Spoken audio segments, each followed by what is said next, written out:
أعوذ بالله من الشيطان الرجيم قال رب اشرح لي صدري ويسر لي أمري واحلل عقدة من লিসানি يفقهوا قولي। সম্মানিত দর্শক এবং শ্রোতাবৃন্দ, আমি ডক্টর আবুল কাশেম মোহাম্মদ মাহবুবুল্লাহ যশোরী বাংলাদেশি শিক্ষা পার্টির পক্ষ থেকে আপনাদের সকলকে জানাই আসসালামু আলাইকুম রহমতুল্লাহ। ইহুদিরা কেমনে আমাদের শত্রু, আপনারা যদি জানতে চান তাহলে ধৈর্য ধরে এই ভিডিওটি শুনে নিন, তাহলে বুঝতে পারবেন এই কোরআন ইহুদিদের ব্যাপারে কি বলছে এবং মূলত তারা আল্লাহ তাআলা শান্তির পৃথিবী কিভাবে কবজা করে বসে আছে। প্রথমে আমাদেরকে আসতে হবে 60 নম্বর সূরা আল মুমতাহিনার 13 নম্বর আয়াতে। আল্লাহ বলছেন, ইয়া আইয়ুহাল্লাযীনা আমানু লা তাতাওয়াল্লাউ কওমান গাদিবাল্লাহু আলাইহিম ক্বাদ ইয়াইসু মিনাল আখিরাতি কামা ইয়াইসাল কুফারু মিন আসহাবিল কুবুর। তোমরা যারা ঈমান এনেছো শোনো, তোমরা এমন কওমের সাথে বন্ধুত্ব কায়েম করবে না যাদের উপরে আল্লাহ অভিশাপ দিয়েছেন। তারা তো আখিরাত সম্পর্কে নিরাশ হয়ে আছে, যেমন আয়াত গোপনকারী কাফেররা মাজারবাসীদের ব্যাপারে নিরাশ হয়ে আছে। তো আল্লাহ তাআলার নিষেধাজ্ঞা এই আয়াত থেকে আমরা জানতে পারলাম ইহুদিদেরকে আমরা বন্ধু হিসেবে গ্রহণ করতে পারবো না। 60 নম্বর সূরা আল মুমতাহিনার প্রথম আয়াতে আল্লাহ বলেন, ইয়া আইয়ুহাল্লাযীনা আমানু লা তাত্তাখিযু আদুওয়ি ওয়া আদুওয়াকুম আউলিয়া তুলকুনা ইলাইহিম বিল মাওয়াদ্দা ওয়া ক্বাদ কাফারু বিমা জাআকুম মিনাল হক ইউখরিজুনা আর-রাসূলা ওয়া ইয়্যাকুম আন তু'মিনু বিল্লাহি রাব্বিকুম ইন কুনতুম খারাজতুম জিহাদান ফি সাবিলি وابتغاء مرضاتي تسرون إليهم بالمودة وأنا أعلم بما أخفيتم وما أعلنتم ومن يفعله منكم فقد ضل سواء السبيل। তোমরা যারা ঈমান এনেছো শোনো, আমার দুশমন এবং নিজেদের দুশমনকে তোমরা বন্ধুরূপে মোটেই গ্রহণ করো না, যাতে তোমরা তাদের সাথে বন্ধুত্ব কায়েম করতে লেগে যাও, অথচ তোমাদের কাছে বিশেষ সত্য থেকে যা কিছু এসেছে তা যে তারা গোপন করে কাফের হয়েছে। তারা বিশেষ বার্তাবাহক রাসূলকে আর তোমাদেরকেও নির্বাসিত করতে চায়, কারণ তোমরা নিজেদের চিরস্থায়ী লালন পালনকারী রব আল্লাহ তাআলার উপরে ঈমান এনেছ, যদিও তোমরা আমার পথে কোরআন প্রতিষ্ঠার খাতিরে চেষ্টা সাধনা করো আর আমারই সন্তুষ্টি লাভের আশা নিয়ে তৎপর হও, অথচ তোমরা তাদের সাথে চুপিসারে বন্ধুত্বপূর্ণ আলাপ আলোচনা করে যাচ্ছ। আসলে আমি বেশ জানি তোমরা যা কিছু গোপন করছো আর যতটুকু প্রকাশ করে থাকো, তোমাদের মধ্যে যে কেউ এমন করবে সে সরল পথ থেকে বিভ্রান্ত হয়ে যাবে। 60 নম্বর সূরা আল মুমতাহিনা 2 নম্বর আয়াতে আল্লাহ বলেন, ইয়াসকাফুকুম ইয়াকুনু লাকুম আদাআন ওয়া ইয়াবসুতু ইলাইকুম আইদিয়াহুম ওয়া আলসিনাতাহুম বিসসুই ওয়া ওয়াদ্দু লাউ তাকফুরুন। যদি তারা তোমাদের উপরে জয়ী হয় তাহলে শত্রুতা শুধু তারা করতেই থাকবে আর তোমাদের দিকে তারা নিজেদের হাত দুটি বেশ বাড়িয়ে দিবে তোমাদেরকে নির্যাতন করার আশা নিয়ে, আর তারা কটূক্তিও করতে থাকবে যাতে তোমাদের ক্ষতি হয়। তাদের আশা হচ্ছে তোমরাও যাতে আয়াত গোপনকারী কাফেরদের অন্তর্ভুক্ত হয়ে যাও। যে বিষয়টি নিয়ে আপনারা শুনছেন এটি অনেক সেন্সিটিভ বিষয়। এই আল্লাহ তাআলার পৃথিবীতে থাকতে হলে আপনাকে কোনো না কোনোভাবে এই ইহুদিদের ছত্রছায়ায় থাকতে হবে, কারণ তারা এইভাবে গড়ে নিয়েছে নিজেদেরকে। কিন্তু কোনোভাবে যদি আপনি ইসলামকে হারান, 3 নম্বর সূরা আলে ইমরানের 85 নম্বর আয়াত মতে, ওয়ামান ইয়াবতাগি গায়রাল ইসলামি দীনান ফালা ইউকবালা মিনহু ওয়া হুয়া ফিল আখিরাতি মিনাল খাসিরিন। যে কেউ জীবন ব্যবস্থা হিসেবে শান্তির ইসলাম ছাড়া আর কিছু মেনে চলবে, তার থেকে সে কাজ কবুল হবে না, আখিরাতে সে ক্ষতিগ্রস্তদের শামিল হবে। তো ইসলামের বিধিবিধানের বিপরীত রয়েছে গণতন্ত্রের, রাজতন্ত্রের, সমাজতন্ত্রের এবং মূল্যতন্ত্রের বিধিবিধান। এগুলি মানলেই আপনি ক্ষতিগ্রস্তদের দলে শামিল হবেন পরকালে, এই কালেও হতে হবে। তাই আল্লাহ বলছেন 16 নম্বর সূরা আন-নাহলের 90 নম্বর আয়াতে, ইন্নাল্লাহা ইয়া'মুরু বিল আদলি ওয়াল ইহসান ওয়া ইতাই যিল কুরবা ওয়া ইয়ানহা আনিল ফাহশাই ওয়াল মুনকারি ওয়াল বাগই ইয়াইদুকুম লাআল্লাকুম তাযাক্কারুন। নিশ্চয় আল্লাহ ন্যায় বিচার কায়েম করতে এবং কল্যাণময় জীবন ব্যবস্থা কায়েম করতে আর ঘনিষ্ঠ আত্মীয়দেরকে সাহায্য সহযোগিতা দানের জন্য হুকুম দিচ্ছেন। আর আল্লাহ অশ্লীল গর্হিত এবং বিদ্রোহমূলক কাজকর্ম থেকে বারণ করছেন। আল্লাহ তোমাদেরকে ওয়াজ করছেন যেন তোমরা উপদেশ গ্রহণ করতে পারো। তো যদি আমরা উপদেশ গ্রহণ করে এই জীবনে বাঁচতে চাই তাহলে স্বাচ্ছন্দ্যে বাঁচতে পারবো, আর পরকালেও রয়েছে মহা আনন্দ। 16 নম্বর সূরা আন-নাহলের 97 আয়াতে আল্লাহ বলেন, মান আমিলা সালিহাম মিন যাকারিন আও উনসা ওয়া হুয়া মুমিন ফালানুহইয়ান্নাহু হায়াতান তাইয়্যিবা ওয়া লানাজজিয়ান্নাহুম আজরাহুম বিআহসানি মা কানু ইয়ামালুন। যে কেউ সংশোধনের কাজ করবে পুরুষ এবং নারীদের মধ্যে, আর সে ইমানদারও বটে, তাহলে আমি তাকে স্বাচ্ছন্দ্য ও পবিত্র জীবন দিয়ে জগতে বাঁচিয়ে রাখবো আর তাদেরকে উত্তম পারিশ্রমিক দান করব তারা যেসব কাজ করেছে তারই জন্য।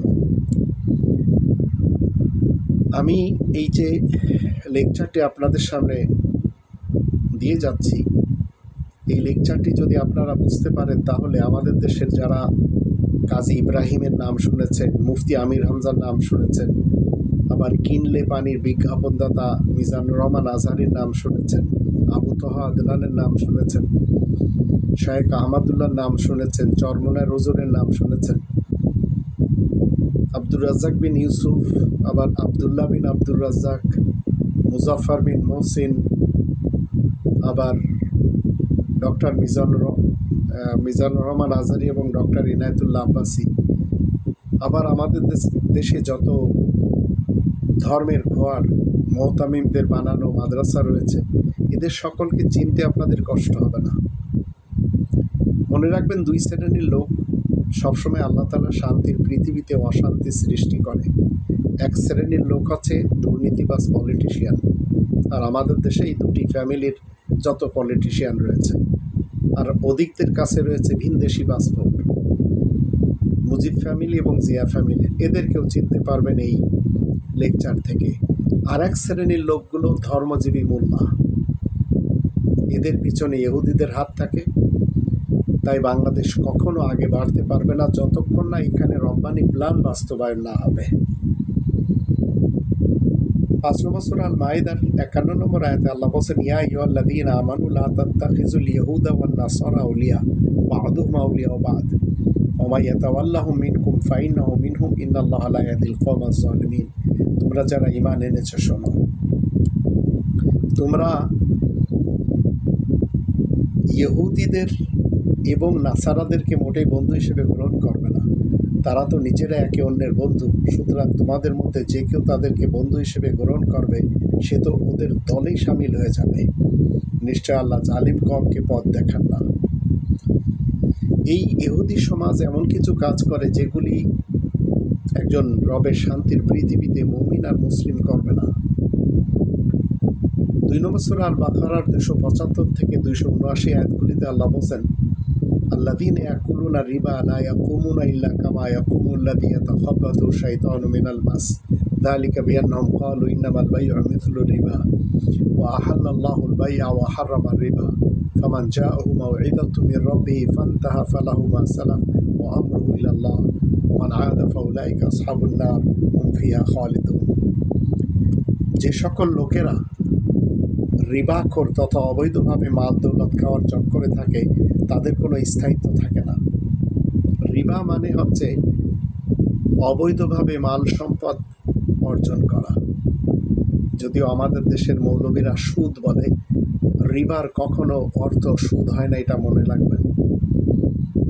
তো এখন এই রিবাখোরদের কোনো স্থায়িত্ব থাকে না, বরং তাদের ভিত্তি নড়বড় থাকে। কেননা শয়তানি তথা ব্যক্তিত্বের চাহিদা পূরণে সে দিশাহারা থাকে।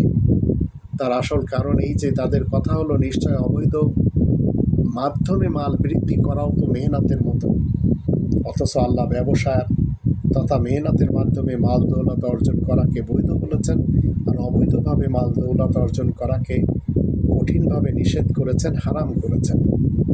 সুতরাং যে কোনো ব্যক্তির কাছে তার চিরস্থায়ী লালন পালনকারী রবের নিকট হতে সুন্দর উপদেশ পৌঁছেছে, আর সে ব্যক্তি ভবিষ্যতের জন্য বিরত থেকে যে তাহলে অতীতে যা ঘটে গেছে তা তো ঘটেই গেছে, তার ব্যাপারে আল্লাহ তাআলার উপরে ন্যস্ত। তবে যারা পুনরায় আরম্ভ করবে তারাই অগ্নিবাসী হয়ে সেই অবস্থাতে পড়ে থাকবে। 276 আয়াতে বলা আছে ইয়ামহাকুল্লাহু রিবা ওয়া ইউরবিস সাদাকাত ওয়াল্লাহু লা ইউহিব্বু কুল্লা কাফফারিন আথীম। অবৈধভাবে মাল দৌলত অর্জন করার পন্থাগুলোকে আল্লাহ নিশ্চিহ্ন করবেন, আর আল্লাহ তাআলার খাতিরে দান করাকে বর্ধিত করবেন। আর আল্লাহ সমস্ত অকৃতজ্ঞ পাপীদেরকে অপছন্দ করেন। 278 আয়াতে বলা হচ্ছে ইয়া আইয়ুহাল্লাযীনা আমানুত্তাকুল্লাহা ওয়া যারু মা বাকিয়া মিনার রিবা ইন কুনতুম মুমিনিন। তোমরা যারা ঈমান এনেছো শোনো, আল্লাহ তাআলার তাকওয়া অর্জন করো, নাফরমানি করা থেকে সতর্ক থাকো। আর যদি তোমরা মুমিন হওয়ার দাবি রাখো তাহলে অবৈধভাবে অর্জন করা অর্থ সম্পদের যা কিছু অবশিষ্ট রয়েছে তার সব ছেড়ে দাও। যদি না দেওয়া হয় তাহলে 279 আয়াতে বলা হচ্ছে ফাইল্লাম তাফআলু ফাআযানু বিহারবিন মিনাল্লাহি ওয়া রাসূলিহি ওয়া ইন তুবতুম ফালাকুম রুউসু আমওয়ালিকুম লা তাযলিমুনা ওয়া লা তুযলামুন। যদি তোমরা তা না ছাড়তে চাও তাহলে জেনে রাখবে তোমাদের বিরুদ্ধে আল্লাহ এবং আল্লাহ তাআলার বার্তাবাহক রাসূলের পক্ষ থেকে যুদ্ধের ঘোষণা রয়েছে। আর যদি তোমরা এই কাজ হতে ফিরে থাকো তাহলে তোমাদের মূলধন তো তোমাদেরই থাকবে, তোমরা জুলুম নির্যাতন না করলে নির্যাতিত হবে না। এই আয়াতগুলি আপনারা শুনলেন। এবার আসুন, খাজারিয়দের ইতিহাস আপনাদের জানতে হবে। এরা এমন মাফিয়া চক্র, বিশ্বের বৃহত্তম অপরাধ সিন্ডিকেট। এরা ব্যাবিলনীয় মানি ম্যাজিক স্থাপন করেছিল। এদের একটি গোপনীয়তা রয়েছে, এদেরকে সবাই চিনতে পারে না। এদের এমন ইতিহাস যা আন্তর্জাতিক সংগঠিত অপরাধ সিন্ডিকেটকে পুনরুত্থান করার জন্য এরা চেষ্টা করেই চলেছে এবং যত অপরাধ সব এরাই করে। 2014 সালের 1 ডিসেম্বরে সিরিয়ার দামেস্কে কাউন্টার টেরোরিজম এবং ধর্মীয় উগ্রতা বিষয়ক কনফারেন্সে প্রথমবারের মতো গবেষক তারা এই বিষয়ে উন্মুক্তভাবে আলোচনা করেন এবং সারা বিশ্ব শিউরে ওঠে। আমি আপনাদের সামনে বলছি, যদিও এটা গোপন তথ্য, কিন্তু এটি যখন এই চক্র জেনে যায় তখন এদের বিরুদ্ধে কথা বললে তাকে আর বাঁচতে দেওয়া হয় না। 100 থেকে 800 খ্রিস্টাব্দ খাজারিয়ায়, যা এখনকার জর্জিয়া, একটি অবিশ্বাস্যভাবে দুর্বৃত্ত সমাজের উত্থান হয়। এরা এমন একটি জাতিরূপে বিকশিত হয়েছিল যেখানে একজন দুষ্টু রাজার শাসন ছিল, যারা প্রাচীন ব্যাবিলনীয় কালো জাদু জানত। কালো জাদু কথিত জিনিস, এগুলি নিয়ে কোরআন এইভাবে কথা বলে না, যদিও আমি 2 নম্বর সূরা আল বাকারার 102 নম্বর আয়াত মতে আপনাদেরকে অন্য কোনো ভিডিওতে জানাবো। তো এই সময়ে খাজারিয়ানদের পার্শ্ববর্তী দেশগুলো তাদের চোর, খুনি, রাস্তার ডাকাত এই হিসাবে চিহ্নিত করেছিল। আর এদের পাশে মুসলমান পার্সিয়ান একদিকে, আর একদিকে খ্রিস্টান রাশিয়া ছিল। যখনই কোনো ব্যবসায়ীরা পারস্য থেকে রাশিয়া কিংবা রাশিয়া থেকে পারস্য ভ্রমণ করত, তখন জর্জিয়ার ভিতর দিয়ে এরা সবাইকে খুন করে লুটপাট করত, অনেকটা আমাদের উপমহাদেশে যারা ঠগই রয়েছে এই ঠগবাজদের মতোই। এদের অত্যাচারে অতিষ্ঠ ছিল আশেপাশের সব দেশগুলি। 748 খ্রিস্টাব্দ রাশিয়া তৎকালীন যার শেষমেশ খাজার আক্রমণ করে। এখন এরা উপায় না পেয়ে অনেকবার তাদেরকে আলটিমেটাম দেওয়ার পরেও তারা তাদের লুটপাট থামায়নি। রাশিয়ার ব্যাপক আক্রমণে পর্যদস্ত হয়ে খাজারিয়ান রাজা গ্রেফতার হলে রাশিয়ানরা তাকে ধরে রাশিয়ার জারের কাছে নিয়ে যায়। জার তাকে 3টা অপশন দেয় প্রাণ বাঁচানোর জন্য। 1 নম্বর, আব্রাহামিক 3টি ধর্মে যে কোনো একটাকে বেছে নিতে হবে। এবং শয়তানের উপাসনা, কালো জাদু পুরোপুরি নিষিদ্ধ করতে হবে এবং এটিকে তার সরকারি রাষ্ট্রীয় ধর্ম হিসেবে গড়ে তুলতে হবে এবং সমস্ত খাজারিয়ান নাগরিককে এটি অনুশীলন করার প্রয়োজন হবে এবং সমস্ত খাজারিয়ান বাচ্চাকে সামাজিকরণ করতে হবে। রাজা এক্ষেত্রে কৌশল অবলম্বন করে। সে চিন্তা করে দেখে তার এক পাশে মুসলমান দেশ ইরান আর এক পাশে খ্রিস্টান দেশ রাশিয়া, যারা দুটোই তার শত্রু। সে ভেবেচিন্তে ইহুদি ধর্মকে বেছে নিয়েছিল এবং রাশিয়ার জারের নেতৃত্বাধীন দেশগুলি আশেপাশে সংঘবদ্ধ দেশগুলির দ্বারা আবশ্যকীয় প্রয়োজনীয়তার মধ্যে থাকার প্রতিশ্রুতি দিয়েছিল। তার চুক্তি এবং প্রতিশ্রুতি থাকা সত্ত্বেও খাজারিয়ান রাজা এবং তার অভ্যন্তরীণ জনগণ প্রাচীন ব্যাবিলনীয় যে কালো জাদুকে অনুশীলন করে চলেছিল, যা গোপন শয়তানবাদ নামে পরিচিত ছিল। এই গোপন শয়তানিজমে শিশুদের রক্তক্ষরণ এবং তাদের রক্তপান করা এবং তাদের হাড় খাওয়ার জাদু অনুষ্ঠানে জড়িত ছিল। জাদু অনুষ্ঠানগুলির গভীর অন্ধকার রহস্যটি ছিল যে এগুলি সমস্তই প্রাচীন বাল উপাসনার উপর ভিত্তি করেছিল, যা আউল বা পেঁচার পূজা হিসেবে পরিচিত। আউল এবং পেঁচা, এটা তো আমাদের ঢাকা ইউনিভার্সিটিতে তৈরি করা হয় পয়লা বৈশাখে। রাশিয়ার নেতৃত্বাধীন জাতিগুলি সংঘবদ্ধভাবে বোকা বানাতে খাজারিয়ান রাজা এই লুসিফিরিয়ান ব্ল্যাক ম্যাজিক অনুশীলনকে ইহুদি ধর্মের সাথে মিশ্রিত করেছিলেন এবং একটি গোপন শয়তান শঙ্কর ধর্ম তৈরি করেছিলেন, যা ব্যাবিলনীয় তালমুডিজম নামে পরিচিত। এটি খাজারিয়াকে জাতীয় ধর্ম হিসেবে গড়ে তুলেছিল আর একই খারাপকে লালন করেছিল যা দিয়ে খাজারিয়া আগে পরিচিত ছিল। দুঃখের বিষয় কি, খাজারিয়ানরা তাদের দুরাচরণের পথ অব্যাহত রেখেছিল। আশেপাশের দেশ ভ্রমণ করত এবং ছিনতাই আর হত্যা করা তারা কন্টিনিউ অব্যাহত রেখেছিল। এখানকার ডাকাতরা প্রায় এই দর্শনার্থীদের হত্যার পরে তাদের পরিচয় অনুধাবন করার চেষ্টা করত এবং তাদের ছদ্মবেশ নিয়ে মিথ্যা পরিচয়ে মালিক হয়ে যেত।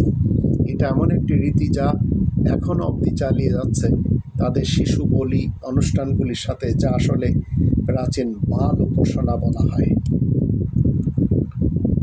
1200 খ্রিস্টাব্দে রাশিয়ানরা তাদের জনগণের বিরুদ্ধে অপরাধ বন্ধ করার জন্য খাজারিয়াকে ঘিরে একদল জাতির নেতৃত্ব দিয়েছিল এবং এটি আক্রমণ করেছিল, কারণ তারা আশেপাশের দেশগুলি থেকে তাদের বাচ্চাদের অপহরণ করে নিত এবং তাদেরকে বাল দেবতার উদ্দেশ্যে বলি এবং রক্তদানের অনুষ্ঠান করত। খাজারিয়ান রাজা এবং তার অপরাধী হত্যাকারীদের আভ্যন্তরীণ আদালত প্রতিবেশী দেশগুলি তাদের দ্বারা খাজারিয়ান মাফিয়া নামে পরিচিতি লাভ করেছিল। এদের একটি নেটওয়ার্ক ছিল। পশ্চিমে ইউরোপীয় দেশগুলি এরা কী করে, একসময় সেই দেশগুলিতে এরা আবার সতর্কতা যখন পেয়ে যায় তখন পালিয়ে যায়। তাদের সাথে বিপুল পরিমাণ সোনা এবং রূপা তারা নিয়ে যায়। তারা নতুন পরিচয় নিয়ে সাধারণ জীবনযাপন আবার শুরু করে এবং নতুন করে গোষ্ঠী স্থাপন করে। তারা তাদের শয়তানি সন্তানের রক্ত এবং বলিদানের অনুষ্ঠান অব্যাহত রেখেছিল এবং বাল তাদের আশ্বস্ত করেছিল এটি সব তাদের খেয়াল। যতক্ষণ তাদের রক্ত খনন এবং বলির অনুষ্ঠান চালিয়ে যাবে, ত্যাগ স্বীকার করবে, ততক্ষণ শয়তান তাদেরকে পুরো বিশ্ব এবং তার সমস্ত ধনসম্পদ দিয়ে দেবে। খাজারি রাজা এবং তার মাফিয়া রাশিয়ার এবং আশেপাশের দেশগুলির বিরুদ্ধে চিরস্থায়ী প্রতিশোধের পরিকল্পনা করেছিল। আবার যখন এই বহিষ্কার হয় তখন তারা আবার ইংল্যান্ড আক্রমণ করে। এটি তাদের ইতিহাসে একটি ভয়ানক অধ্যায়। আবার কিং চার্লসকে তারা হত্যা করে এবং ইংল্যান্ডে তারা ব্যাংকিংয়ের জন্য নিরাপদ জায়গা হিসেবে মনে করেছিল। ফলে ইংরেজ সিভিল ওয়ার শুরু হয়েছিল, তা প্রায় 1 দশক ধরে ছড়িয়ে পড়ে, যার ফলে রাজপরিবারের নিয়ন্ত্রণহীনতা ঘটেছিল। তাদের ভিতর শত শত প্রকৃত ইংরেজি আভিজাত্য ছিল। এভাবে লন্ডন শহরটি ইউরোপের ব্যাংকিং রাজধানী হিসেবে প্রতিষ্ঠিত হয়েছিল এবং ব্রিটিশ সাম্রাজ্যের সূচনাও করা হয়েছিল। খাজারিয়ান মাফিয়ারা সিদ্ধান্ত নেয় তারা সারা বিশ্বের ব্যাংকিং সিস্টেম ছিনতাই করবে এবং তারা তাদের উদ্ভাবিত ব্যাবিলনীয় ব্ল্যাক ম্যাজিক বা ব্যাবিলনীয় মানি ম্যাজিক এবং রিবা দিয়ে, তারা বলতো এটা নাকি বাল তাদেরকে শিখিয়েছে। বহু শিশু বলি দেওয়ার পর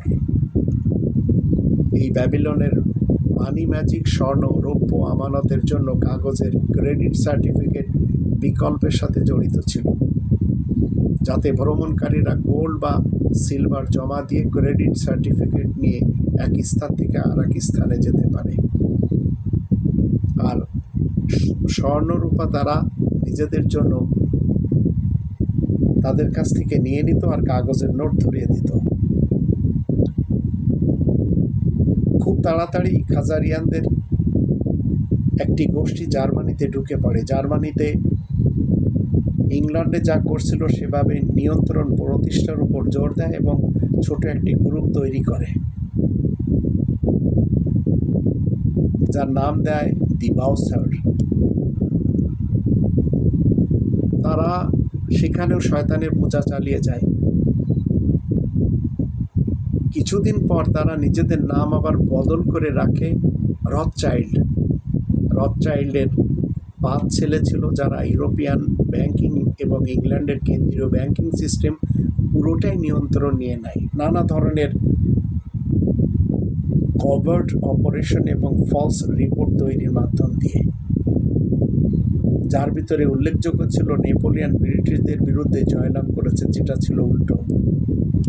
এই ভুয়া খবরের পরে ব্রিটিশ এলিটদের আতঙ্কিত করে তাদের কাছ থেকে পানির দামে শেয়ার এবং জমি হস্তগত করে পুরো ইংল্যান্ডের ফিনান্সিয়াল সিস্টেমকে এককভাবে নিয়ন্ত্রণে নিয়ে নেয়।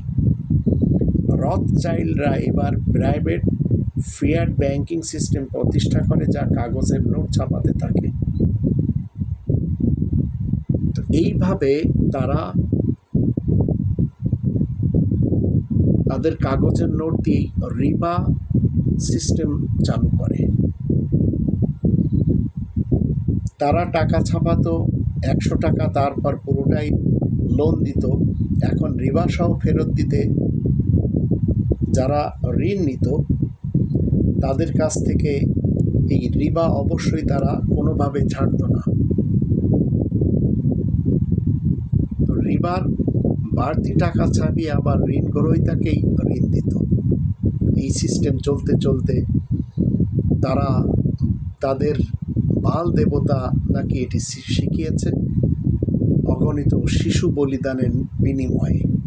এভাবে কিছুদিনের ভিতরে তারা ইংল্যান্ডের বড় বড় সব শিল্প প্রতিষ্ঠান এবং ব্রিটিশ রয়্যাল ফ্যামিলির নিয়ন্ত্রণ তারা নিয়ে নেয়।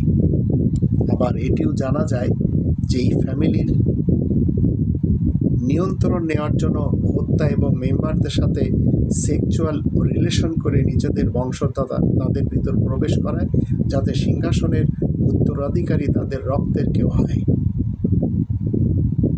তারা সবাই বাল শয়তানের উত্তরসূরি নিজেদেরকে ভাবত, সেহেতু তারা যেসব রাজা বা সংস্থার বিরুদ্ধে উঠে পড়ে লাগত, যারা রবের নামে রাজত্ব পরিচালনা করত সৃষ্টিকর্তার নামে, তারা নিজেদের লোকদেরকে ওই সব প্রতিষ্ঠানে অনুপ্রবেশ করাতো, যাতে তারা নিজেরা সেফ থাকতে পারে। তাদের শয়তানের উপাসনা বা বলিদানের কাজ যেন নির্বিঘ্নে তারা চালিয়ে নিতে পারে। 1600 সালে তারা একজন ব্রিটিশ রয়্যালকে খুন করে এবং তারা স্থানে নিজেদের লোক ঢুকায় সেই রয়্যালের জায়গায়। 1700 সালে তারা ফ্রান্স রয়্যালকে খুন করে। প্রথম বিশ্বযুদ্ধের ঠিক আগে তারা অস্ট্রিয়ান আর্চ ডিউক ফার্দিনান্দোকে খুন করে প্রথম বিশ্বযুদ্ধের সূচনা করে। 1917 সালে তারা নিজেদেরকে মিলিটারি প্রতিষ্ঠা করে এবং বলশেভিক বিপ্লবের নামে রাশিয়ায় অনুপ্রবেশ করে পুরো রাশিয়া হাইজ্যাক করে। অনেকে এটা কমিউনিস্ট বিপ্লব বলে জানে, আমরা এই যাবৎ তাই জেনে এসেছি। আপনারা যারা শুনছেন আপনারাও সেটি মনে করে চলেছেন।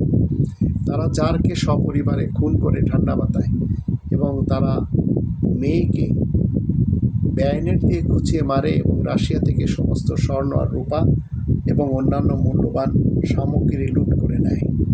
দ্বিতীয় বিশ্বযুদ্ধের আগে তারা আবার অস্ট্রিয়ান এবং জার্মান রয়্যালদের খুন করে এবং চাইনিজ রয়্যাল এবং জাপানি রয়্যালদের ক্ষমতাকে নিয়ন্ত্রিত করে দেয়। এদের আসল উদ্দেশ্য কি? পৃথিবীর অন্যান্য স্থানের মতো এরা আমেরিকার প্রেসিডেন্টদের পিছনেও লাগে এবং সেখানে গোপন মিশন পরিচালনা করে। আবার সেখানে তারা ম্যাককিনলি, লিঙ্কন এবং জন এফ কেনেডি এদেরকে আয়ত্ত করে নেয়। রথচাইল্ডরা তাদের পথের কাঁটা হয়ে দাঁড়ায় এমন কোনো শক্তি বা সংগঠনকে বা কোনো ব্যক্তিকে দুমড়ে মুছলে এরা যেন ফেলতে পারে। যারাই তাদের বিরুদ্ধে দাঁড়িয়েছে তাদেরকে তারা ইতিহাস থেকে মুছে দিয়েছে। তো রথচাইল্ডরা বিশ্বব্যাপী আন্তর্জাতিক ট্র্যাক নেটওয়ার্ক গড়ে তোলে এবং গোপনে পুরো ব্রিটিশ এম্পায়ারকে চালনা করা শুরু করে। তারা অদ্ভুত এক ফাঁদ পাতল চীনের বিরুদ্ধে। ব্রিটিশরা যত স্বর্ণ এবং রূপা চীনকে দিয়েছিল সিল্ক এবং মশলার বিনিময়ে তা তারা পুনরুদ্ধার করার সংকল্প করে, কিন্তু সেটা ব্রিটিশ জনগণ বা ব্রিটিশ রয়্যালদের জন্য নয়, বরং তাদের নিজেদের জন্য। এটি জানতে পারে না মানুষ। তারা তাদের গোয়েন্দাদের সূত্রে জানতে পেরেছিল তুরস্কের ওপিয়াম বা হিরোইনের গুণাগুণ সম্পর্কে। তারা গোপনে এটা তুরস্কের কাছ থেকে কেনে এবং চীনে বিক্রি করা শুরু করে। এভাবে চায়নাদেরকে হিরোইনের নেশাতে এমনভাবে ঢুকিয়ে দেয় যে তারা সেখান থেকে স্বর্ণ আর রূপা সব নিয়ে নেয়। এই স্বর্ণ রূপার কিছুই ব্রিটিশরা পেল, এটি অনেকে মনে করেছিল, কিন্তু ব্রিটিশরা পায়নি। মালিক হয়ে গেল রথচাইল্ডরা। চীনে এই নেশা এমন সর্বগ্রাসী পর্যায়ে পৌঁছেছিল যে চীন সরকার 2 বার যুদ্ধ করেছিল এটা থামানোর জন্য।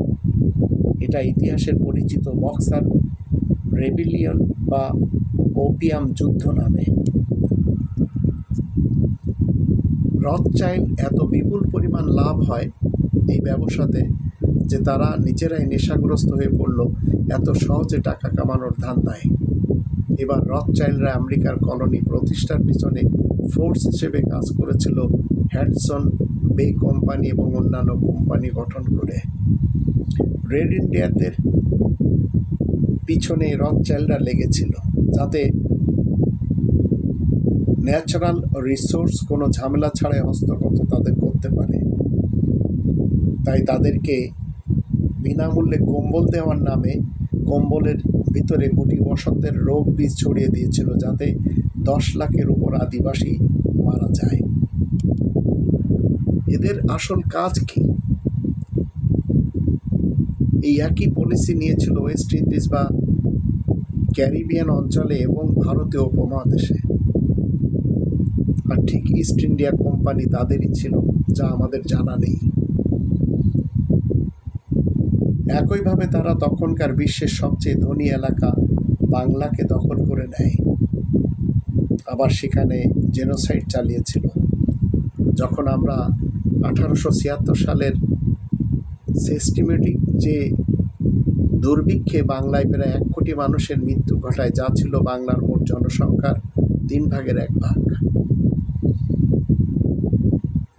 ব্রিটিশ এক সাংবাদিক লিখেছেন যে মুর্শিদাবাদ এবং ঢাকার রাস্তায় কোনো মানুষ ছিল না, শুধু মানুষের কঙ্কাল পড়ে থাকতো এবং কুকুর আর শকুনের ভিড় লেগে থাকতো খাওয়ারের জন্য।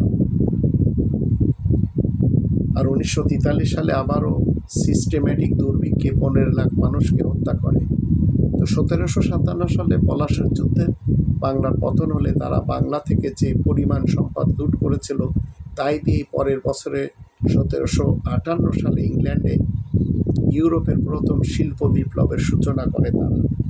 এবং দস্তাবেজে রয়েছে যে 500 জাহাজ ভরে স্বর্ণ, রূপা এবং ডায়মন্ড পাথর নিয়ে চলে যায় এই ভারত থেকে, বিশেষ করে বাংলা এলাকা থেকে সব কিছু নিয়ে যায়।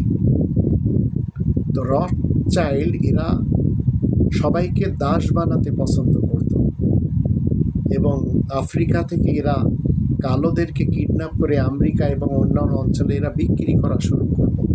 তাদের কাছে দাসরা ছিল জানোয়ার। এখনো আমরা দেখতেই পাচ্ছি। আমাদের দেশের 53 বছরের ইতিহাস বলছে মুজিব, জিয়া, এরশাদ, হাসিনা, খালেদা এদের অধীনে আমরা সবাই দাস ছিলাম। তো তাদেরকে যখন জাহাজে করে নিয়ে যাওয়া হতো তাতে অর্ধেক লোক তো মারাই যেত।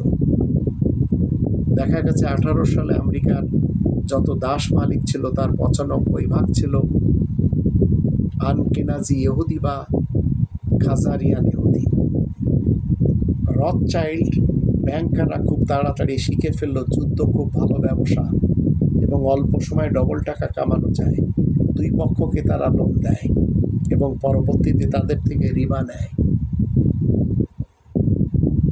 তো এখন আমরা দেখতে পাই বিশ্বব্যাংক তৃতীয় বিশ্বের দেশগুলো সরকারগুলোকে জ্বালানি, বিদ্যুৎ এবং বিভিন্ন সেবা খাতগুলোকে অতিরিক্ত কর ধার্য করার জন্য চাপ দেয়, যে কারণে দেখা যায় যে জ্বালানির দাম একবার বাড়লে সেটা আর কমতে পারে না কোনো সরকারের আমলে।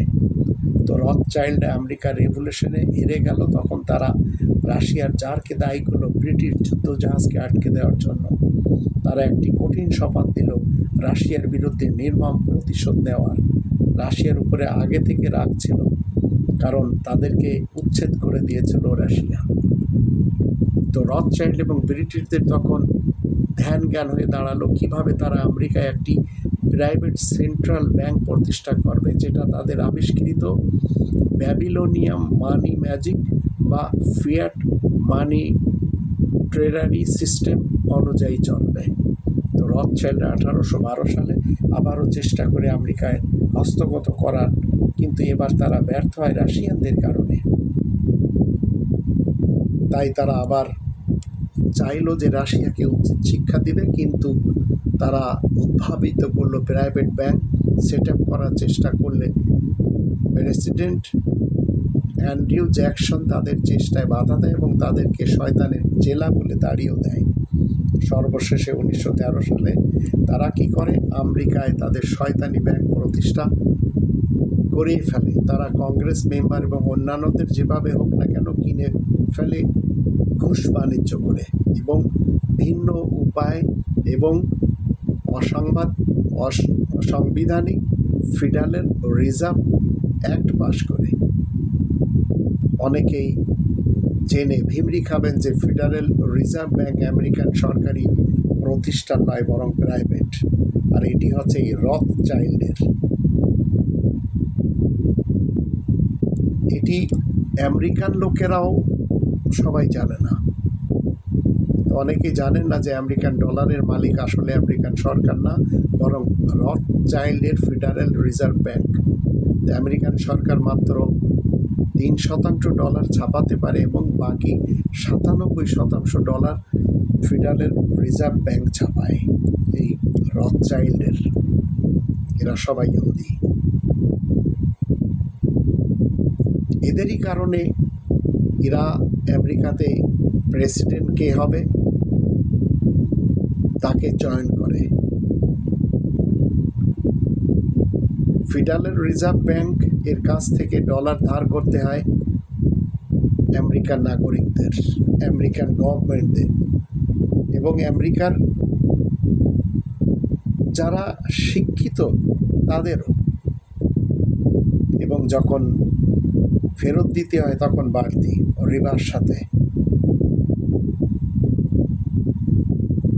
এই রথচাইল্ড নেতারা সব সময় জানে যে পৃথিবীতে বেঁচে থাকতে হলে লুটপাট করতে হবে, এছাড়া আর কোনো উপায় নেই।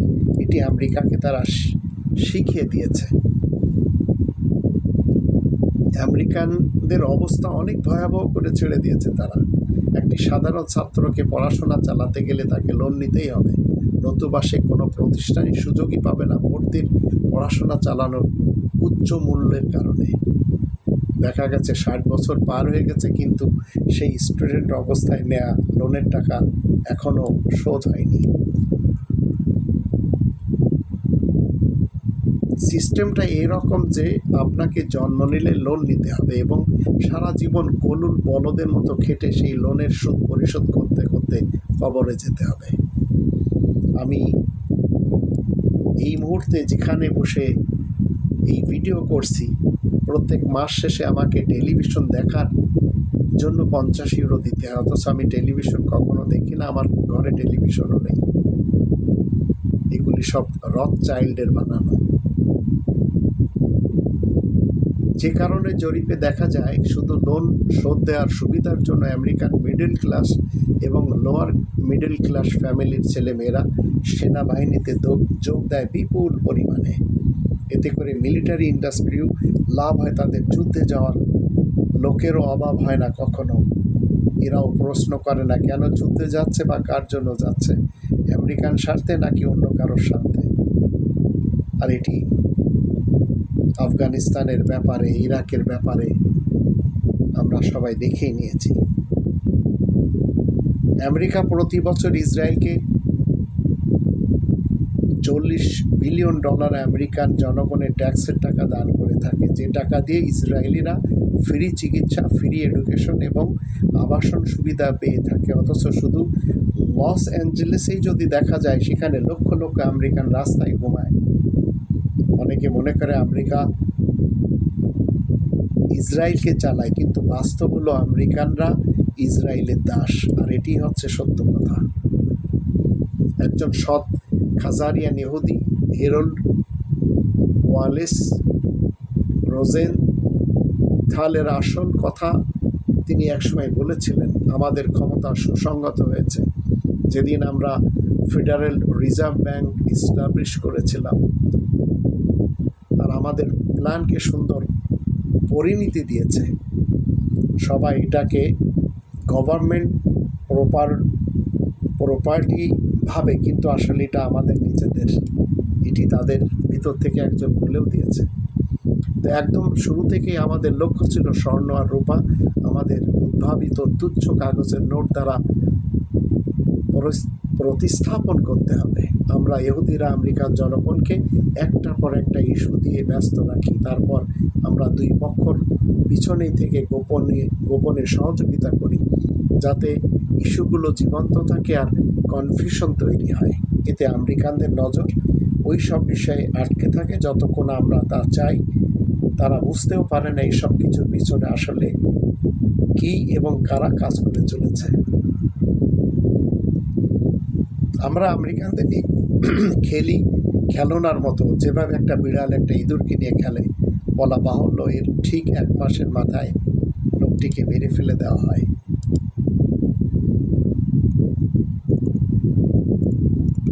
তো যে আয়াতগুলি আমি আপনাদের সামনে তুলে ধরলাম, এতে আপনারা কিছুটা হলেও তো বুঝতে পারছেন যে আল্লাহ তাআলা শান্তির পৃথিবীতে এরা যে শিক্ষায় শিক্ষিত হয়েছে, সেই শিক্ষা এদের কোথায় নিয়ে গেছে।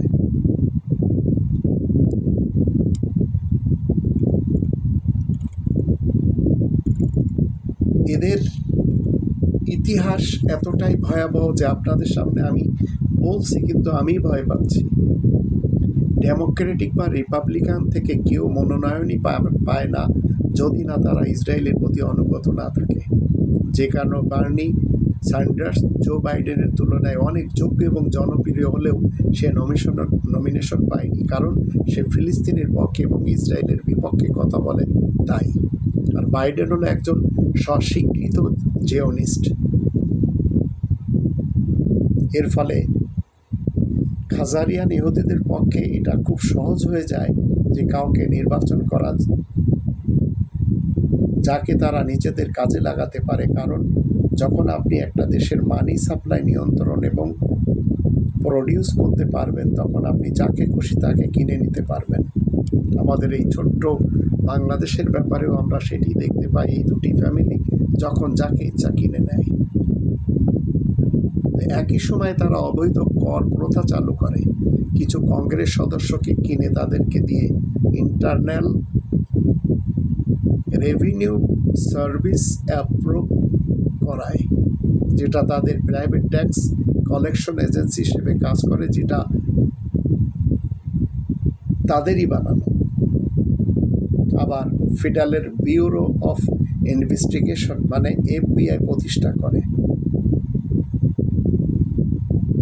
যার কাজ মূলত ব্যাংকারদের সমস্ত অনৈতিক অবৈধ গোপন কাজকে পাহারা দেয়া এবং তাদের শিশু বলিদান, পেডোফাইল নেটওয়ার্ককে সমস্ত ঝামেলা থেকে নির্বিঘ্ন রাখা। এর সাথে কভার্ড অপারেশন তো আছেই। এই FBI-এর অস্তিত্ব থাকার কথা কিন্তু লিবার্টি অফ কংগ্রেস অনুযায়ী অফিসিয়ালি থাকার কথা না, কিন্তু বিস্ময়করভাবে এটা বহাল তবিয়তে আছে। জর্জ ওয়াশিংটন এদের সম্পর্কে অনেক কথা বলেছেন, সেটি আপনারা যারা খুব বেশি শিক্ষিত হয়তো জানেন। 1871 সালে গৃহযুদ্ধের ফলে আমেরিকার ট্রেজারি দেউলিয়া হয়ে যায়, কারণ গৃহযুদ্ধটা লাগানো হয়েছিল যাতে তাই ঘটে। ফলে পৃথিবীর বিভিন্ন স্থান থেকে আমেরিকাকে কিনতে ব্যাংকাররা আমেরিকায় হামলে পড়ে, যার ভিতরে রথচাইল্ডরা ছিল অন্যতম। এবার এরা কী করল, 41তম কংগ্রেসকে বাধা করা হয় কালো আইন পাশ করতে, এবং আমেরিকা সেই থেকে একটি দেশ থেকে কর্পোরেশনে পরিণত হয়ে যায়। এমনকি অনেক আমেরিকানও এ বিষয়ে পুরোপুরি জানে না এবং বোঝেও না যে আমেরিকানরা আসলে একটি দেশের পরিচয়ে কর্পোরেশন। আমেরিকান রাজনৈতিক নেতারা তাদের জনগণের ভোটে নির্বাচিত হয় ঠিকই, কিন্তু তারা কাজ করে ব্যাংকারদের জন্য। বিশ্বের অন্যান্য দেশের পরিস্থিতিও কম বেশি এইরকম। আমাদের দেশটা তো আমরা সবাই জানি না, কিন্তু আমাদের দেশটা এই দুটি ফ্যামিলি ব্যবসা বাণিজ্য করেই খেয়েছে 53টি বছর। সাথে দিয়েছে কারা? এই আমেরিকান, এই ভারত, এখন চায়না এগিয়ে আসছে। তা আমরা আসলে জানি, যে যায় লঙ্কায় সেই হয় রাবণ। এই কথা বিশ্বাস করতে হবে। আমাদের সংসদে এমন লোকদের পাঠানো হয়েছে যারা সেখানে গান গায়। আমাদের সংসদে এমন সাংসদ এসেছে যারা দেখে বাংলা পড়তে পারে না। যাই হোক, তো এরপরে খাজারিয়ান ইহুদিরা 1917 সালে বলশেভিক বিপ্লবের নামে রাশিয়ার বিরুদ্ধে আজন্ম যে লালন করা খাজারিয়া ধ্বংসের পর থেকে অপেক্ষায় থাকা চরম প্রতিশোধ গ্রহণ করে, যা অনেকে কমিউনিস্ট বিপ্লব নামে জানে। পৃথিবীর ইতিহাসে প্রতিশোধের সবচেয়ে নিষ্ঠুর হত্যাযজ্ঞ সূচনা করে এই বলশেভিকের যে রেভলিউশন। সেখানে 40 বিলিয়ন ডলারের উপর কি করে ঋণ আসে শুধু নিউ ইয়র্ক থেকে। আর এত বেশি মানুষ মরে, আর নিষ্ঠুর হত্যাকাণ্ডের নেপথ্যে খলনায়ক ছিল ইহুদি। 66 মিলিয়ন নিরীহ রাশিয়ান খ্রিস্টানকে কচুকাটা করে 1917 থেকে 1957 সাল পর্যন্ত। র্যাপ হয়, নির্যাতন হয়, নারী শিশু খুন, কোনো কিছু এরা বাদ দেয়নি। কিন্তু আমরা সবাই কি মনে করি, বলশেভিক হচ্ছে সমাজতন্ত্রের রেভলিউশন। সব মিথ্যে কথা। অনেকেই লিখেছেন, নোবেল বিজয়ী আলেকজান্ডার সোলজেনিস্টিন বলেছেন, ইহুদিদের ছাড়া কোনো বলশেভিক বিপ্লব বলে কিছুই ঘটত না। রক্ত পিপাসু ইহুদি টেররিস্টরা 66 মিলিয়ন রাশিয়ানকে খুন করেছে 1918 থেকে 1957 সালের ভিতর। তো অনেকে লিখে গেছেন, কিন্তু মানুষেরা জানে না। এই বলশেভিক বিপ্লবের নামে পুরো রাশিয়াকে গিলে খেয়েছিল, তারা কেউ কিন্তু রাশিয়ান ছিল না। আর আপনারা জানেন হিটলারও জার্মানি ছিল না। যারাই মানুষ মেরেছে তারা ভিন এলাকা থেকে এসেছে, আমাদের ইতিহাসও তাই বলে। এবার ইরান মিডিয়াকে নিয়ন্ত্রণ করে। হিটলার বলেছিলেন একটি সুন্দর কথা, ক্যাপিটালিজম এবং বলশেভিকিজম ইহুদিদের একই আন্তর্জাতিক মুদ্রার এপিঠ এবং ওপিঠ। হিটলার আবার একটি সময় তাদের হাতেই খেললেন।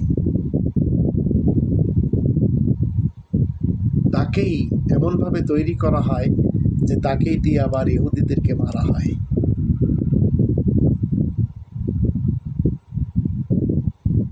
রথচাইল্ডরা মনোযোগ দেয় জুডিজম এবং ইহুদি ধর্মের প্রতি।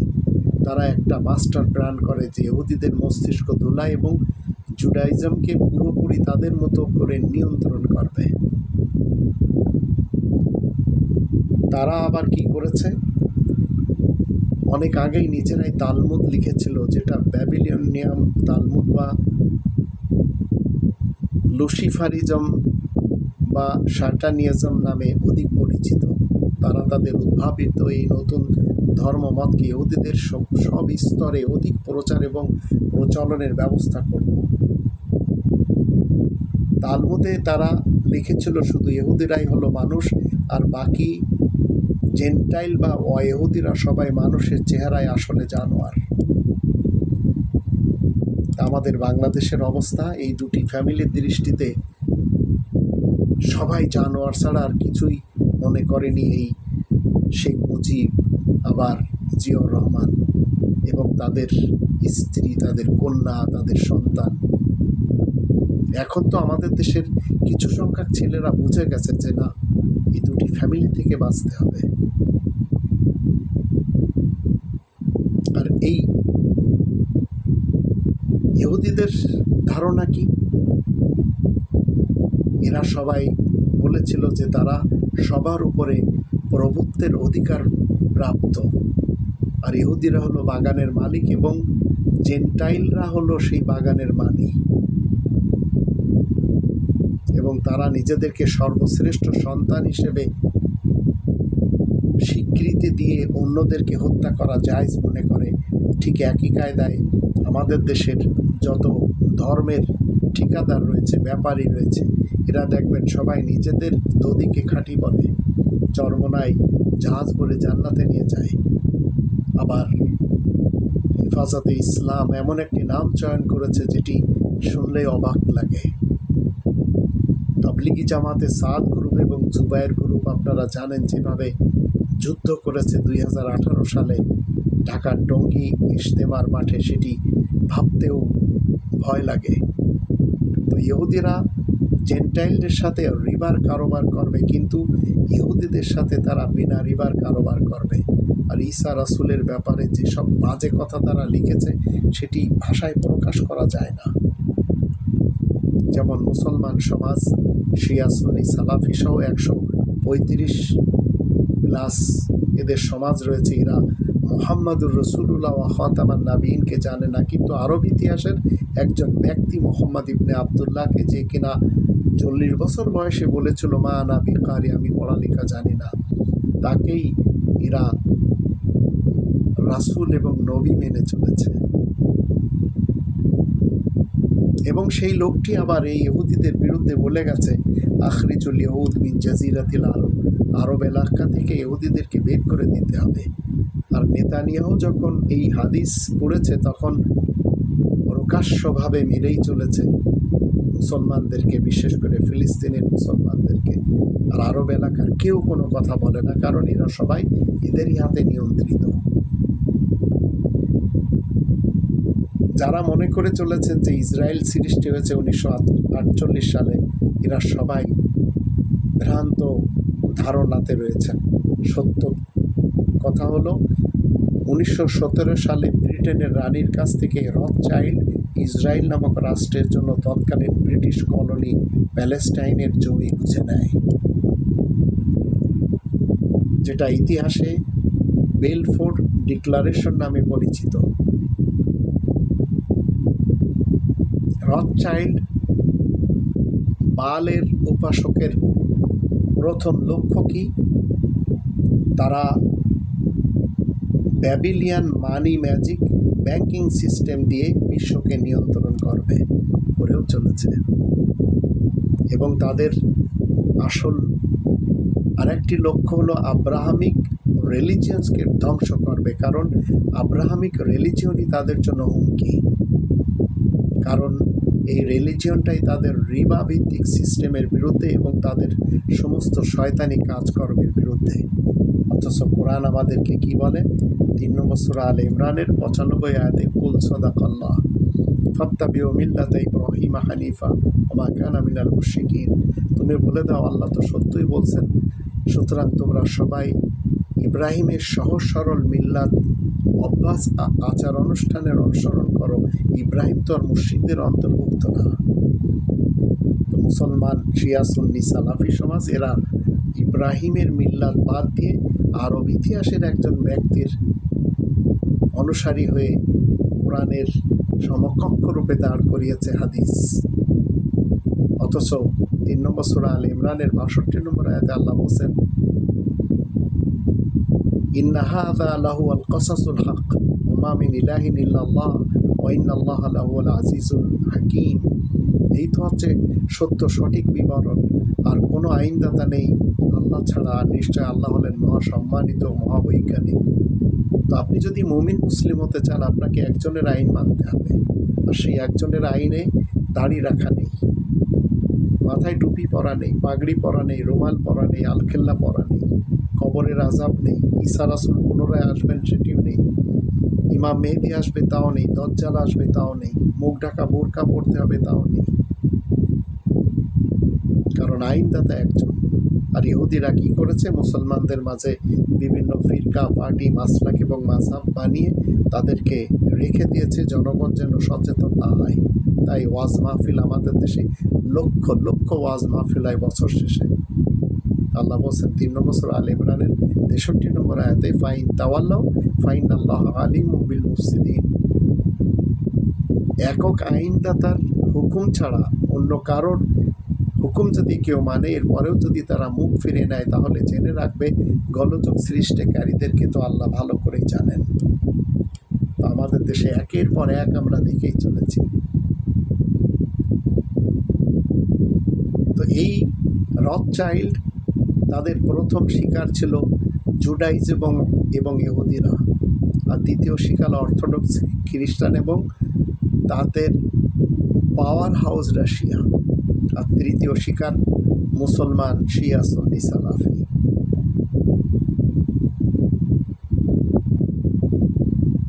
মুসলমান শিয়া সুন্নি সালাফিদের ভিতর কি কি করেছে সেটি যদি আপনারা শোনেন, মাথা নষ্ট হয়ে যাবে যে ইসরায়েল এইভাবে করতে পারে।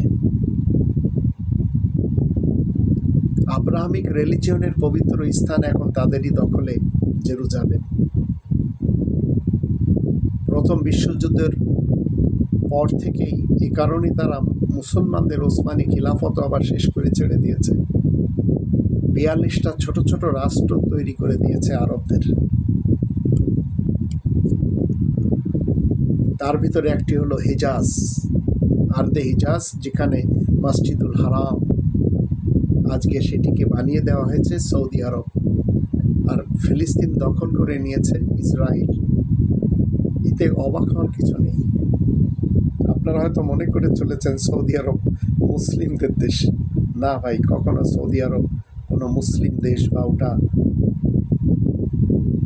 রথচাইল্ডের বানানো ওহাবি দেশ। যেভাবে তারা জিওনিস্ট ইসরায়েল বানিয়েছে জুডাইজমের বদলে, ঠিক সেইভাবে তারা সৌদ ফ্যামিলির মাধ্যম দিয়ে সৌদি আরব বানিয়ে, সৌদ নামের কিছু মরু ডাকাত দিয়ে, সুন্নিজমের চেহারায় ওহাবিজম দিয়ে।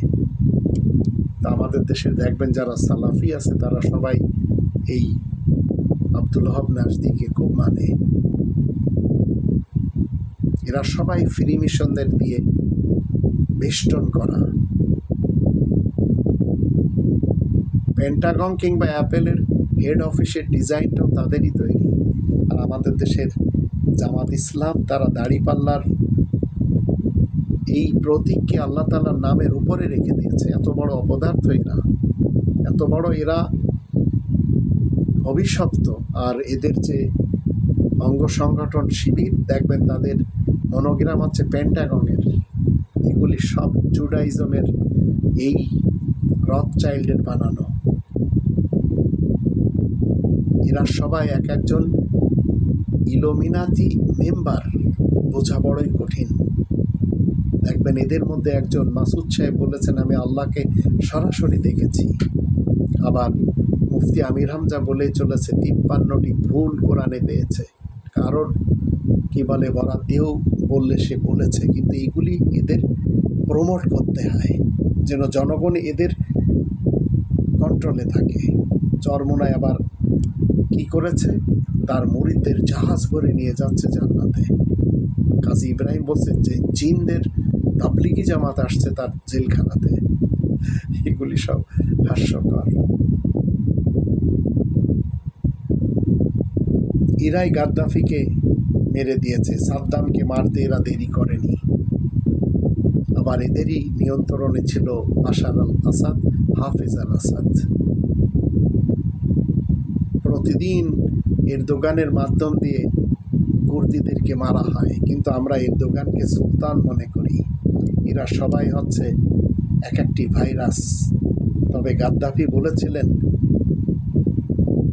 এই রথচাইল্ড এরা নিজেরাই ভাইরাস বানায়, আবার নিজেরাই তার ভ্যাকসিন আগেই বানিয়ে রাখে, কিন্তু বাজারে ছাড়ে যখন তারা মনে করে সেটা তাদের উপযুক্ত সময়। এরা সবাই এক ঢিলে তিন পাখি মারে। এদেরই নিয়ন্ত্রণে পৃথিবীর যত অশিক্ষিত মূর্খ প্রাইম মিনিস্টার রয়েছে। একজন চা বিক্রেতা একটি দেশে একাধিকবার প্রধানমন্ত্রী কিভাবে হয় চিন্তা করতে হবে। আবার নারীদের নেতৃত্ব এরাই প্রমোট করে, এদের কোনো দেশে নারী নেই। যদিও মার্গারেট থেচার একবার তারা বানিয়ে দেখিয়েছে ইংল্যান্ডে, কিন্তু এরা আবার তৈরি করে নিয়েছে দি নিউ ওয়ার্ল্ড অর্ডার।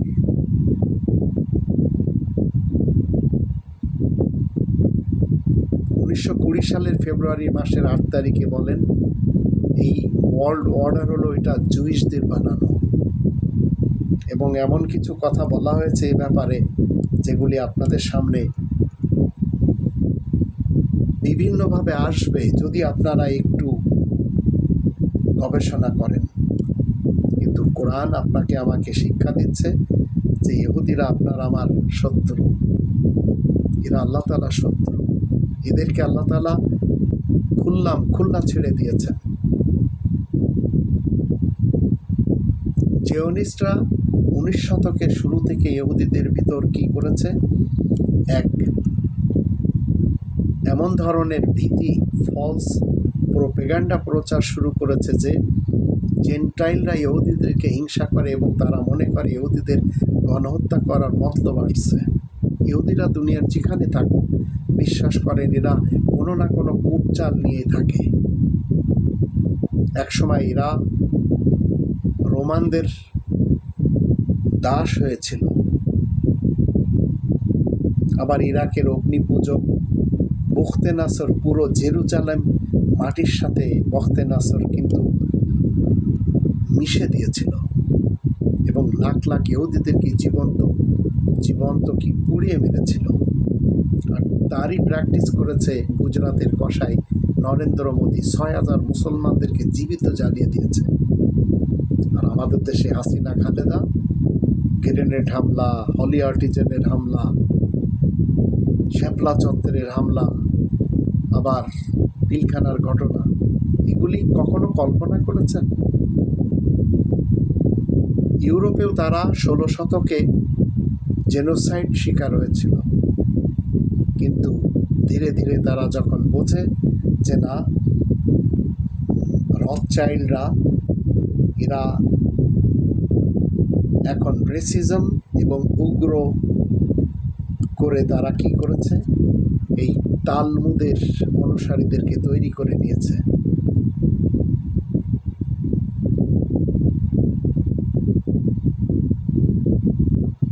ভারতকে এমনভাবে এরা কবজা করে নিয়েছে যে ভারতের নরেন্দ্র মোদী হিন্দু হওয়া সত্ত্বেও কি বলছে, ভারতের ৮০% হিন্দুদের দেশ, তারা নিজ দেশে বসবাস করেও কিন্তু বলে চলেছে হিন্দু খতরে মে আয়ে, হিন্দুরা বিপদে আছে। কারণ একটি হচ্ছে হিন্দুইজম আর একটা হচ্ছে হিন্দুত্ববাদ। মূলত বিজেপি কাল্পনিক শত্রু তারা মুসলমানদের, তারা হিন্দুদের জন্য কিংবা দেশের জন্য কিছু না করলেও মুসলমানদেরকে বিপদে ফেলেই রেখেছে। মুসলমানদের উপর হামলা, আবার ২৪ ঘন্টা এদের বিরুদ্ধে কোনো না কোনো মিডিয়া কাজ করছে ভারতে।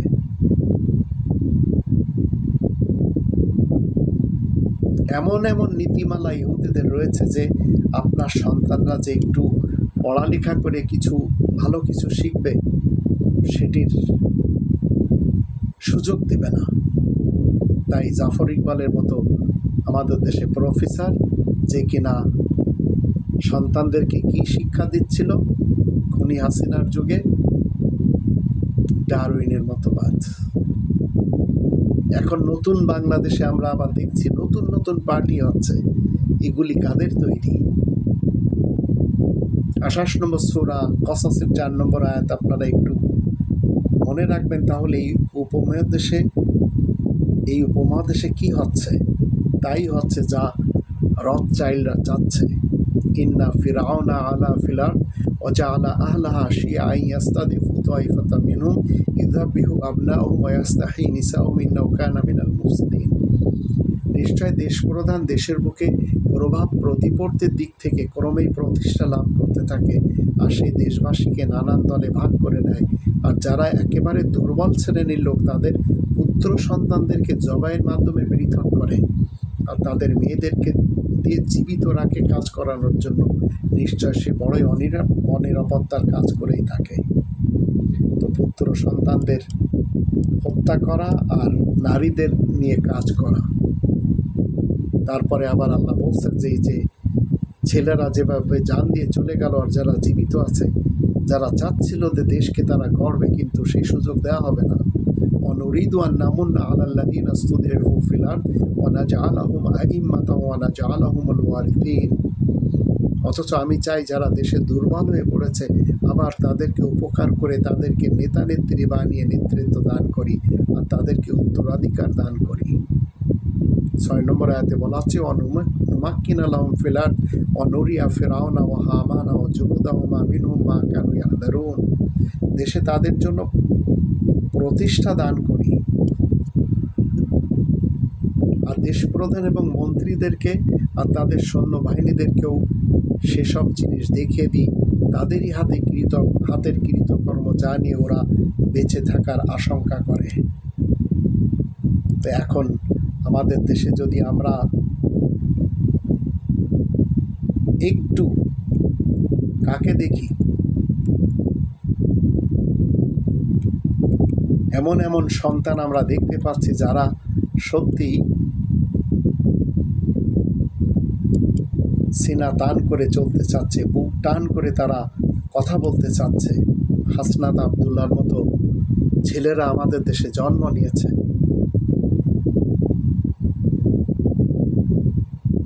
তো এই রথচাইল্ড এরা এমন কিছু কাজ করে চলেছে যেগুলি তারা ইহুদিদেরকে 2 ভাগে বিভক্ত করে দিয়েছে। শুধু তারা নিজেরাই রাজত্ব করবে। শয়তানিজমকে তারা প্রমোট করার জন্য এই ইহুদিদের মাঝে বিভক্ত করে দিয়েছে। ইহুদি এবং জুডাইজমকে কোরবানি করে তাদের একচ্ছত্র শয়তানিজমকে বিশ্বময় প্রতিষ্ঠা করতে চায়। এক্ষেত্রে ইহুদি জাতি কিংবা জুডাইজমকে শুধু বড় হিসেবে ব্যবহার করছে তারা পরিকল্পনা করে রেখেছে ইহুদিদের তারা বালের তরে 2 দফায় বলি দিবে, যেটি শিক্ষিতরা এখন সব বুঝে গেছে। আবার হিটলারের মাধ্যমে 3 লাখের মতো ইহুদিদের হত্যা করে। এই হিসাবে রেড ক্রসের অফিসিয়াল তালিকা এবং পোল্যান্ডের সরকারি হিসাব অনুযায়ী 60 লক্ষ যে ইহুদি জেনোসাইডের কথা আমাদের শোনানো হয় সবই ধাপ্পাবাজি।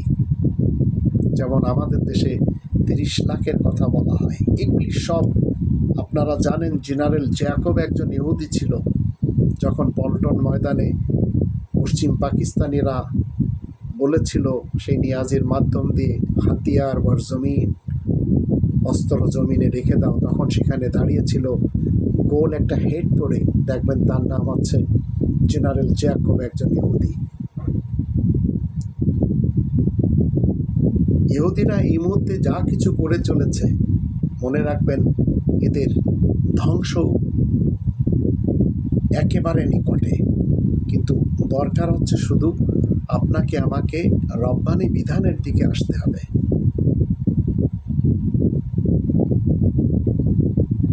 তো এরা 5 জনকে মারলে সেখানে 5টা সৈন্য লাগায় যে তারা 5 লাখ মেরেছে।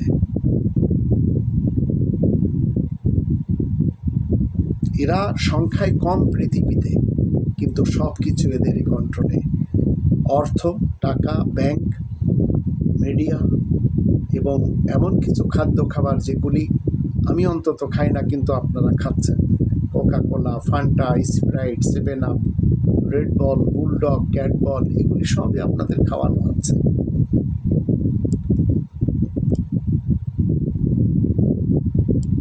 কিন্তু কোনোভাবেও আপনি মুসলিম হলে এইসব পানীয় জল খেতে পারেন না। আমাদের দেশের হুজুররা দেখবেন কোকা কোলার বিজ্ঞাপন দিতে চেয়ে কিনলে পানির বিজ্ঞাপন দেয় মিজানুর রহমান আজহারি, চশমা পরে আবার সেই ইহুদিদের। আল্লাহ তাআলা আপনাকে আমাকে যদি এদের পরিকল্পনা থেকে না বাঁচায়, এরা যখন ইচ্ছা তখন মুসলমানদের মাঝে খেপিয়ে দেওয়ার জন্য হঠাৎ করে দেখবেন ফ্রান্সে মুসলমানদের বানানো সেই বিশ্ব নবী বা আখিরি নবী বা আখিরি রাসূলের কার্টুন নিয়ে কার্টুন অঙ্কন করছে, যেন বাংলাদেশের বা অন্যান্য পাকিস্তানের মতো এইসব কি বলে অশিক্ষিত মূর্খদের দেশের মুসলমানেরা রিসোর্টে ধরা খাওয়া একজন পাপী তার গলা ফাটানো চিৎকারের আওয়াজে সবাই রাস্তায় নেমে আসে। এরা তো এদের মোহাম্মদকে দেখেনি, তাহলে এদের একটা লোক কার্টুন বানালো, বানিয়ে এখন আপনার সামনে যদি আপনার পরদাদার কার্টুন বানাই বলে এটি তোমার পরদাদা, আপনাকে মেনে নিতে হবে? তো 1400 বছর পূর্বের একটা লোকের কার্টুন বানালো, আপনারা সেটি মনেই করে চললেন। তা আমাদের দেশের এই মুসলমান তথাকথিত ইসলামকে লেভেলে এনে যারা রাজনীতি করে চলেছে, এরাও তাদের পরিকল্পনার অংশ। জামাত নেতাকে কি মনে করেন আপনারা? ডাইরেক্ট বলে দিয়েছে যে আমরা ক্ষমতায় গেলে যারা চুরি করবে তাদের এই হাত কেটে দেওয়া হবে, অথচ কোরআন বলছে চোরের চুরির হাত কর্তন করতে হবে। আবার কি বলছে? ধর্ষণ করলে তাকে মাটিতে পুঁতে পাথর মেরে শেষ করবে। কোরআনে নেই, যা কোরআনে নেই এসব আমাদের দেশের মুসলমানদের দিয়ে করানো হচ্ছে। তো যুদ্ধের যত কর্মকাণ্ড মনে রাখবেন, কোরআন বলে দিচ্ছে 5 নম্বর সূরা মাইদার 64 নম্বর আয়াতে, এগুলি যখন যেখানে লাগানো হচ্ছে মনে রাখবেন ইহুদিদের হাত রয়েছে। ওয়াকালাতিল ইয়াহুদু ইয়াদুল্লাহি মাগলুলা গুল্লাত আইদিহিম ওয়া লুইনু বিমা ক্বালু বাল ইয়াদাহু মাবসুতাতান ইউনফিকু কাইফা ইয়াশা ওয়া লা ইয়াজিদান্না কাসীরাম মিনহুম মা উনজিলা ইলাইকা মির রাব্বিকা তুগয়ানা ওয়া কুফরা ওয়া আলকাইনা বাইনাহুমুল আদাওয়াতা ওয়াল বাগদা ইলা ইয়াউমিল কিয়ামা কুল্লামা আওকাদু নারান লিল হারব আতফাহা আল্লাহ ওয়া ইয়াসআউনা ফিল আরদি ফাসাদা আল্লাহু লা ইউহিব্বুল মুফসিদিন। আর ইহুদিরা বলে আল্লাহ তাআলার কুদরতের হাত বন্ধ হয়ে গেছে। আল্লাহ বলেন প্রকৃতপক্ষে তাদের হাত দুটি যে বন্ধ হয়ে আছে, এমন কথা বলার দরুন তাদের উপরেই অভিশাপ রয়েছে, বরং আল্লাহ তাআলার কুদরতের হাত তো প্রশস্তই রয়েছে। আল্লাহ নিজের ইচ্ছে মতো খরচ করেন।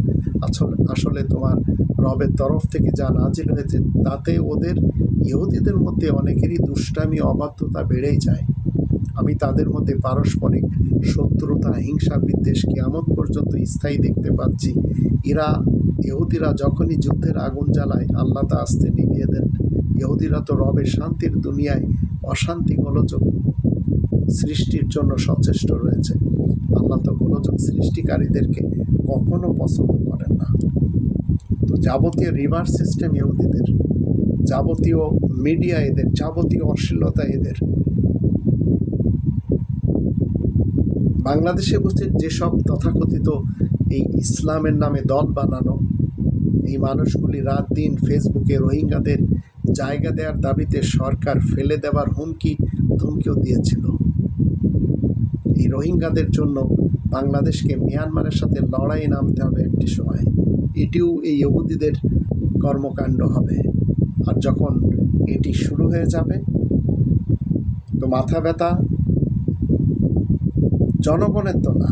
জনগণ তো কিছু জানেই না যে আমাদের প্রত্যেকটি মানুষ, 18 কোটি মানুষ, সবাই 1,60,000 টাকা ঋণী হয়ে আছে। সবাই আমরা খাচ্ছি, চলাফেরা করছি, মরে যাচ্ছি। আমাদের সাথে মিয়ানমারের যদি যুদ্ধ হয় তো আমাদের অর্থনীতি রফাদফা হয়ে যাবে এই যুদ্ধে জড়ালে। তো পৃথিবীর যে অংশে ঝামেলা বাঁধুক না কেন তার পিছনে জিওনিস্টদের হাত থাকবে, অস্ত্র বিক্রি করবে লোনের ফাঁদে আটকানোর জন্য।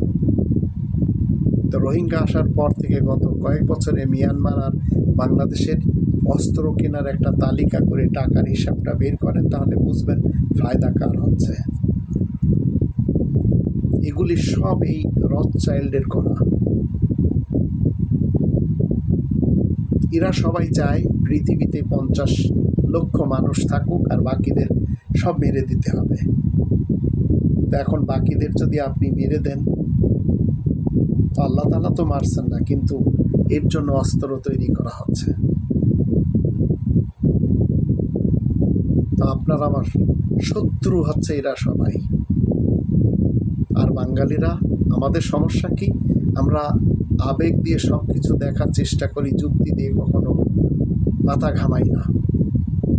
2 নম্বর সূরা আল বাকারার 208 নম্বর আয়াতে আল্লাহ বলছেন, এমন একটি কথা বলছেন যে কথার বিরুদ্ধে প্রত্যেকটি বাঙালি। আল্লাহ বলছেন, ইয়া আইয়ুহাল্লাযীনা আমানু দুখুলু ফিস-সিলমি কাফা ওয়া লা তাত্তাবিউ খুতুওয়াতিশ শাইতান ইন্নাহু লাকুম আদুউউম মুবিন।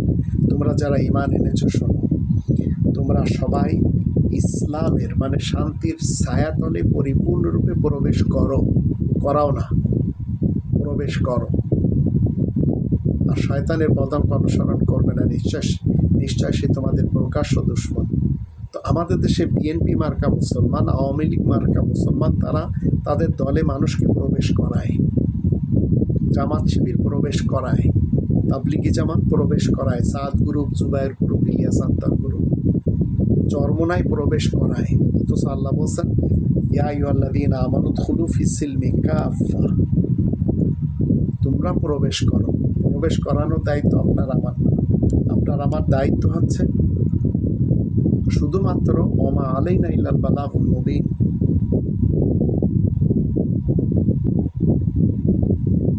আমাদের দায়িত্ব 36 নম্বর সূরা ইয়াসিনের 17 নম্বর আয়াত মতে আল্লাহ তাআলার বিধান পৌঁছে দেওয়া। আর মানুষকে আমরা কি বানাচ্ছি? সুন্নি, শিয়া, সালাফি, আহমাদি, কাদিয়ানি, বাহাই, আগাখানি, রাফিজি, বুহেরি, দাউদি, এইভাবে 135 ফিরকা প্লাস শুধু মুসলমানদের মাঝে রয়েছে পুরা দুনিয়া ভর। এবং এদের কাছে রয়েছে 200 কোটি সদস্য। পড়ালেখা কেউ জানে না। কোরআনের 5টি দাবি এরা জানে না। যে 5টি দাবি ছাড়া আপনি জান্নাতে যাওয়ার স্বপ্নও দেখা উচিত না। 1 নম্বর দাবি, কোরআনকে শতভাগ বিশ্বাস করতে হবে। 2 নম্বর দাবি, কোরআনের ভাষায় কোরআন পড়া শিখতে হবে। 3 নম্বর দাবি, মাতৃভাষায় কোরআন জানতে হবে। 4 নম্বর দাবি,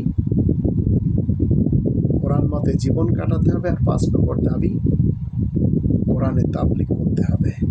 কিন্তু আপনাকে আমাকে এগুলি শেখানো হয় না। এগুলি শেখালে তো মাদ্রাসার প্রয়োজনই নেই। আর মাদ্রাসাগুলি বানানোই হয়েছে হাগার দোয়া, মুতার দোয়া, বাদের দোয়া, স্ত্রী সহবাসের দোয়া, ঋণ পরিশোধের দোয়া, এইসবের জন্য। আর সুযোগ পেলে ছোট ছোট বাচ্চাদের পাছা মেরে দিচ্ছে, বলৎকার করে দিচ্ছে। এগুলি কোনোভাবেও কি আপনি আমি মেনে নিব?